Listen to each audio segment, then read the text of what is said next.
it's actually quite dangerous to just start getting injections with testosterone because the underlying issue is not fixed. So when you have really a health issue that contributed to your low testosterone and then you just get the shot, the health issue is still there. Welcome to Manifesto's YouTube channel. Good to have you on here. We are going to have a talk about men's testosterone today.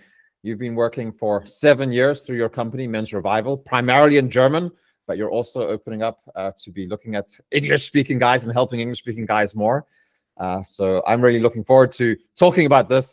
I've noticed myself, I've just had my third child, who's 1 year old now, and I can see lots of symptoms of testosterone diminishing in myself, along with the whole Western society, as far as I understand. So maybe we can start there, just talking a little about like the broad strokes of like what's happening you live in Germany, but I think this isn't just limited to that country as well. What is it that's happening with our testosterone levels in the West here today? Yes, thank you for having me. And will be an interesting conversation.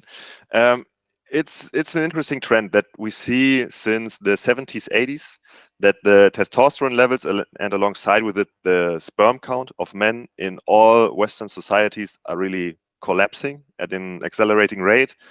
Testosterone levels are dropping at around 1 to 1.1% every year on average.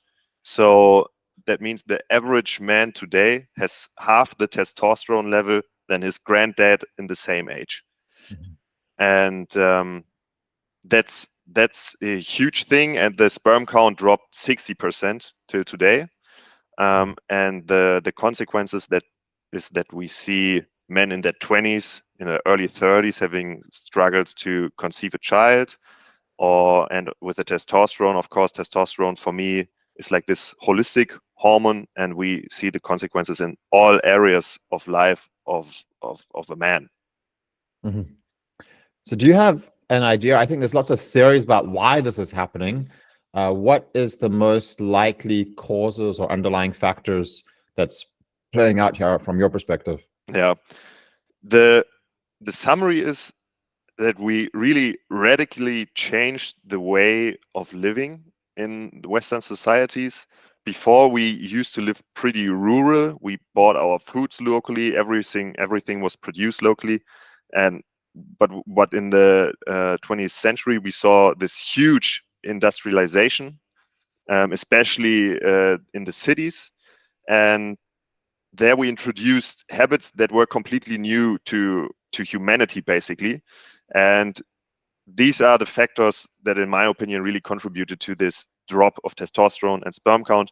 And to be specific, there are now products we use that are complete innovations. Like, for example, the personal care products we use are containing parabens, which are xenoestrogens, and these raise the levels of estrogen in the body and drop testosterone. And now you could say, okay, when I use this shampoo with xenoestrogen one time, it doesn't have an effect. Yeah, that's true. That's fine. But we use it every day, and we have 20, 30 of those habits that all raise estrogen and drop testosterone. And yeah, then the effects really accumulate, and yeah, we see the trend we're having now. Yeah, and 1% every year over years, it's like a compound thing that adds up very, very quickly. Yeah. So yeah, that's pretty scary. Half the levels of our grandfathers' testosterone levels, and it's continuing with our sons and getting even worse. And I think what's really important to mention is most people, when you talk about testosterone, they associate like bodybuilders injecting themselves with it to build muscles or that it makes men aggressive, but testosterone really is the lifeblood of men. Testosterone shoots up during puberty, and it is what makes a boy to a man. Like the beard growth, of course, muscle builds up, the genitalia grows, but also on the mental side, emotional stability, toughness, self-confidence, all these are associated really with testosterone. And as you mentioned, men notice how strongly it affects the body when it drops and when you see that you are waking up unmotivated and so on. So yeah, it really affects all aspects of life. Yeah, so maybe we can dive a little bit more into that. Like, what is it actually, why do we need testosterone? Why do women not need testosterone? They seem to do fine without having high levels of testosterone. Like, Mhm. what is it? You know, in today's society, like it's like the common story is like, oh, men should just be more like women, and then everything's going to be Yeah, yeah, okay, right? But you're yeah, saying no, there is actually a difference, and men need this testosterone thing. yeah, Uh, exactly. yeah. What happens to men when they don't have high levels of testosterone? Like, do they just like not get a beard or what? Like, Yeah, but that's exactly then they become the a little bit nicer then and less aggressive. yeah. Yeah, it is an interesting fact that in today's society, testosterone is really demonized because it is really an archetypal hormone that makes the man more archetypal a man in all areas of his life. So yeah, when you don't have enough testosterone, it's not only that you start gaining weight, start getting fatter, and lose muscle mass, but also that you really have trouble getting up in the morning. That your sexual function gets harmed. You are less self-confident. Really, all aspects of your life are really yeah, Yeah. getting As influenced by far as it. I understand, there's a strong correlation with anxiety, depression, just general lack of energy for life, Yeah. when with low testosterone as well. Yeah. Okay. So what is the approach that you take with guys then? You've been doing this for 7 years. Hmm. How do you help guys to start looking at their testosterone? And yeah, it's because what I understand is like most places I think it's like, oh yeah, we just get in a syringe and you just like inject Hmm. testosterone, right? That's the Hmm. general approach, but you're doing something a bit different. And yeah. Yeah, exactly. Um, because in my opinion, there are really clear factors that contributed to this drop. It's actually quite dangerous to just start getting injections with testosterone because the underlying issue is not fixed. So when you have really a health issue that contributed to your low testosterone, and then you just get the shot, the health issue is still there. You now just put like this this short-term solution on a problem that is much bigger. So yeah, that's what I do. That I try to zoom in and look how is your life looking, how is your health situation looking, and what are the factors in your life that are really contributing to this drop. Mhm. Okay. So um yeah, what can a man expect when he starts looking at this? Like, what happens? What is the typical, Mhm. when a guy comes to you and he starts working with this, what are the most typical things that he needs to do, and what needs to change? Yeah. The first part we are looking is what's the first bottleneck, the really huge bottleneck in your life. That's what we are fixing first. It's something different for all men. For some men, it's really this the quick fix is to change your personal care products, to look into your kitchen, what products you are using. Are there plastics that are really contributing to xenoestrogen? Um, for some men, it's stress. It's a huge problem, but most of the time we are really changing up nutrition. That is a big part of my work, and getting in a workout regime or some kind of just get moving again because we're sitting so much. Mhm. And that's the other part.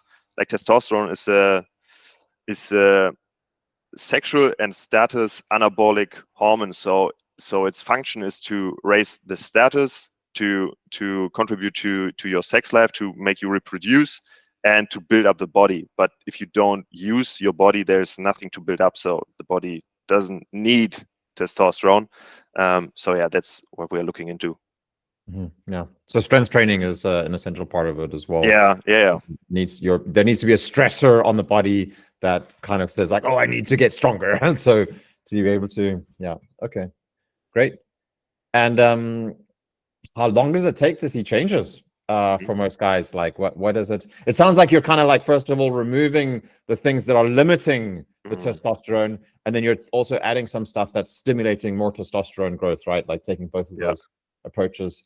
But Yeah, exactly. That's exactly the philosophy, that you remove the brake from your production and then you really put the gasoline in, so to say. Mhm. So yeah, I have a program where we in 21 days where we try to change up the most important habits. And I did a small study on my own where the participants filled out a questionnaire before this 21 days and after the 21 days. And there were really some changes. I mean, it's a small study and not representative at all, but Mhm. you could see that they are feeling way better. We measured their discipline, their how good their sleep is, their self confidence, their energy levels, morning erections, and these are all indicators how testosterone levels developed. Great. Okay. And then, like, kind of going towards a close, but what are the typical challenges that guys are meeting? What are the most normal difficulties that will be met when doing this? Yeah, the the biggest difficulty is that in my work we really want to change habits, and people tend to tend to seek like the magic pill that solves the problem. Like that's why everyone Googles what's the best supplement for raising testosterone? How do I get Mhm. artificial testosterone and so on? But what we really want to do is change habits, and these habits are rooted deeply in your life. Mhm. So that's the biggest obstacle, that we want to turn basically your life Mhm. around with your eating habits, with your workout habits, with the products you use every day.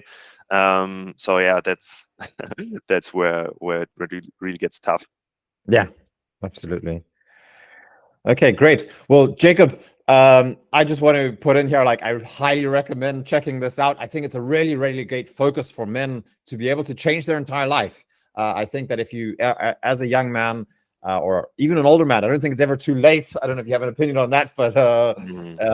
I think whatever age you are, especially if you're noticing signs of fatigue or lack of energy in your life, and you don't have a very active lifestyle, then it's a thing, and I think it's a very concrete thing for guys to be able to work on and be able to structure a program to get themselves. So so yeah, I think just I'll put in. I know you have a lot of work in German, so maybe if people do have Google Translate or understand some German, maybe you can tell us a little bit about where they can read about your work and find out about it, and then also for non-German speakers, how they can get hold of you. Yeah, exactly. My work is basically just in German. I have this website called Men's Revival, and now is probably the biggest website in Germany about natural testosterone optimization. I started in 2016, 17, and yeah, just started with the blog because I saw this trend and I wanted to documented it, and my findings. So yeah, that's how it started. And for English speaking people, we just put the email address in the description, and if you want some insights, want to chat, just write me an email, and then we can figure out how we can work together. But yeah, otherwise all my other stuff is in German. Maybe I can just add in one last question here at the end, that I know that you've recently moved out to the countryside Yeah. and started a homestead, and you guys are growing vegetables and you have Mm. a lot of physical work to be doing out there yourself as well. Is this tied in with this kind of realization of the need for natural testosterone production? And can you talk a little bit about, like, some of the benefits that you've seen from that kind of Mm. lifestyle? Yeah, it is definitely connected to this topic, because if you want a really a framework how you could start easily to optimize your testosterone, it's basically start living more like your grandparents and great grandparents did, because there we didn't see this drop at all. It's a way more natural way of living, and for me it's not, because of course it's not just about testosterone. It's really much more fulfilling to be more in nature, to do something with your hands. And I mean, my work is basically on the computer as well. That's where I do my coachings, I write my books and so on. But really to get out there and base yourself in nature, yeah, that really helps. Mhm. Good. Thank you so much, Jacob. Much appreciated. Yeah, thank you for having me.